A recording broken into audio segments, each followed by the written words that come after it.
ហើយសូមជម្រាបសួរខ្ញុំបាទឈ្មោះសៀងស៊ីកូជានាយកសាលានៅវិទ្យាល័យរក្សាហើយថ្ងៃនេះមានសេចក្តីសំណូមរីករាយមែនទែនដែលបានធ្វើការសម្ភាសជាមួយនឹងអង្គការ IDS អញ្ចឹងសារៈប្រយោជន៍បាទដែលទទួលបានពីអង្គការ IDS គឺមានច្រើនបាទហើយមកដល់ពេលនេះគឺសិស្សដែលទទួលបានអាហារូបករណ៍មួយចំនួនធំ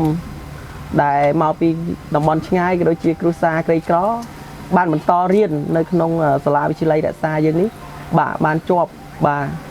លាប់ហើយមួយទៀតបាទហើយអង្គការ IDS នេះបានជួយបាទសាររូបករណ៍ជាច្រើនបាទប្រសិនបើគ្មានអង្គការ IDS តាមរយៈជំនួយរបស់អង្គការ IDS ទេសាលារៀនរបស់យើងដែលមានសិស្សរៀនមកពីតំបន់ឆ្ងាយនេះគឺពិបាកធ្វើឲ្យមានសិស្សបោះបង់ជាច្រើនបាទនៅក្នុងសាលារបស់យើងនេះបាទហើយក៏អរគុណដល់បាទសប្បុរសជនដែលបានចូលរួមបាទជួយកន្លងមកហើយក៏សូមបាទសំណូមពរដល់បាទសប្បុរសធម៌បន្តជួយដល់ក្មេងៗនៅតាមទីជនបទបាទបន្តរៀនបាទដែលមកពីតំបន់គ្រួសារក្រីក្របាទឲ្យបន្តរៀនចប់បាទរហូតដល់ចប់ទី12បាទតាមរយៈអង្គការ IDS បាទអញ្ចឹងជាចុងក្រោយសូមអរគុណបាទសម្រាប់បទសម្ភាសន៍មួយនេះបាទសូមអរគុណ